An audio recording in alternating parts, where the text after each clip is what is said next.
ना ब्लॉक करो ना मनाओ, बस ये 8 काम करो और वो तड़प कर तुम्हें याद करेगा। कभी किसी को इतना चाहा है कि उसकी एक सीन से दिल धड़क जाए और जब वो रिप्लाई ना करे तो आँखें बस स्क्रीन पर टिकी रह जाएँ। हाँ, हम सबने वो पल महसूस किया है, लेकिन आज मैं तुम्हें एक ऐसी बात बताने जा रही हूँ जो तुम्हारी सोच हमेशा के लिए बदल देगी। आज मैं बताऊँगी कि बिना ब्लॉक किए, बिना मनाए, बस अपने रवैये से, अपनी लाइफ़ से कैसे, कितनी गहराई से किसी को याद करवाया जा सकता है कि वो खुद सोचने पे मजबूर हो जाए, मैंने किसे खो दिया। तो चलिए एक कहानी के माध्यम से इस चीज़ को मैं एक्सप्लेन करती हूँ। आयशा और रवि की कहानी। आयशा और रवि का रिश्ता 2 साल पुराना था। शुरुआत में सब कुछ बहुत खूबसूरत था। हर सुबह गुड मॉर्निंग, हर रात गुड नाइट। लेकिन धीरे-धीरे रवि बदलने लगा। कॉल्स कम, बातें ठंडी और जवाब कभी घंटों बाद और कभी-कभी तो जवाब आता ही नहीं था। आयशा परेशान हो गई। उसने और कोशिश की और प्यार दिखाया, पर क्या हुआ? रवि और दूर चला गया। क्योंकि याद रखो, जब हम ज़रूरत से ज़्यादा देते हैं, लोग वैल्यू देना बंद कर देते हैं। तो इसके लिए हमें क्या करना चाहिए? थोड़ा दूर रहो खुद के लिए, थोड़ा अपने आप पे काम करो। एक दिन आयशा ने तय किया, अब मैं खुद पर ध्यान दूँगी। उसने रवि को ब्लॉक नहीं किया, लेकिन अब बार-बार चैट भी नहीं देखी। वो अपने दोस्तों से मिलने लगी, डांस क्लास जॉइन की और अपने करियर पर फोकस करने लगी। और कुछ हफ्तों बाद वही रवि जिसने महीनों तक बात नहीं की थी, अचानक मैसेज आया, तुम बदल गई हो, सब ठीक है ना? यही होता है जब तुम पीछा छोड़कर खुद की तरफ लौट आती हो। तो हमें अपने लाइफ में व्यस्त हो जाना चाहिए। किसी को तुम्हें याद करवाने का सबसे आसान तरीका है अपनी लाइफ को सुंदर बनाना। जब तुम अपने गोल्स में लग जाती हो, अपनी प्रायोरिटीज़ बनाती हो, तो सामने वाला खुद सोचने लगता है, इतनी खुश कैसे है ये? और यही तुम्हारा असली आकर्षण है, इंडिपेंडेंस। याद रखो, जो खुश खुद में ही है, वही दूसरों को भी आकर्षित करता है। तो हमें इससे क्या पता चला? बात कम करो, असरदार करो। पहले आयशा हर दिन गुड मॉर्निंग भेजती थी, मिस यू कहती थी। अब वो सिर्फ़ तब बात करती है जब उसके पास कुछ सच्चा और अच्छा कहने को होता। अब उसकी बातें गहरी थी, मीनिंगफुल थी और धीरे-धीरे रवि को यह महसूस होने लगा कि आयशा का साइलेंस पहले से ज़्यादा बोलने लगा है। कभी-कभी कम बोलना भी असरदार होता है।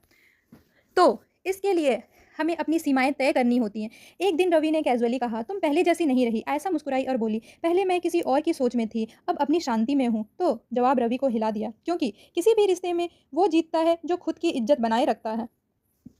इसलिए कहते हैं, रहस्यमयी बनो। अब रवि के मन में सवाल उठने लगा, वो क्या कर रही होगी? किसके साथ होगी? इतनी खुश क्यों लगती है? और यही क्यूरियोसिटी ही तो तड़प है।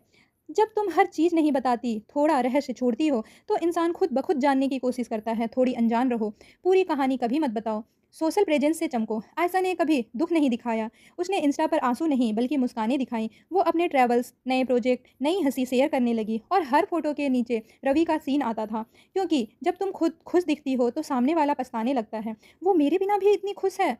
तो इसलिए बोलते हैं, ज़रूरतमंद मत बनो। कभी किसी को इतना भी मत चाहो कि खुद को खो दो। अगर रिश्ता तुम्हारे आत्मसम्मान से बड़ा हो जाए तो वो प्यार नहीं, कमजोरी है। आयशा ने सीखा, जिसे रहना होगा वो रहेगा और जिसे जाना होगा वो चाहे रोक लो फिर भी जाएगा।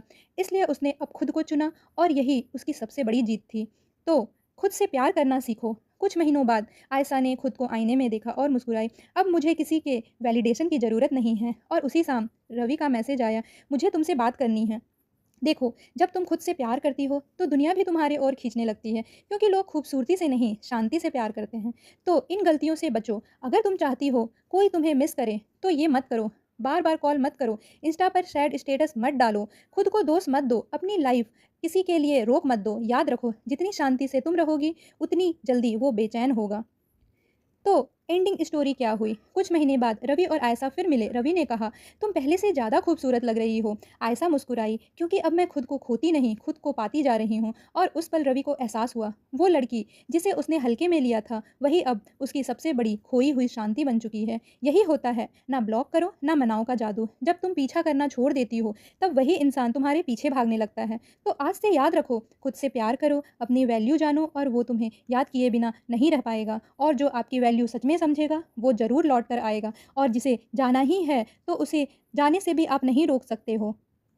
अगर ये स्टोरी आपको अच्छी लगी तो मेरे चैनल को सब्सक्राइब कर लीजिए। और अगर ऐसी स्थिति है कि ये स्टोरी किसी आपके फ्रेंड को ज़रूरत है तो उसे भी ज़रूर शेयर करें। तब तक के लिए बाय।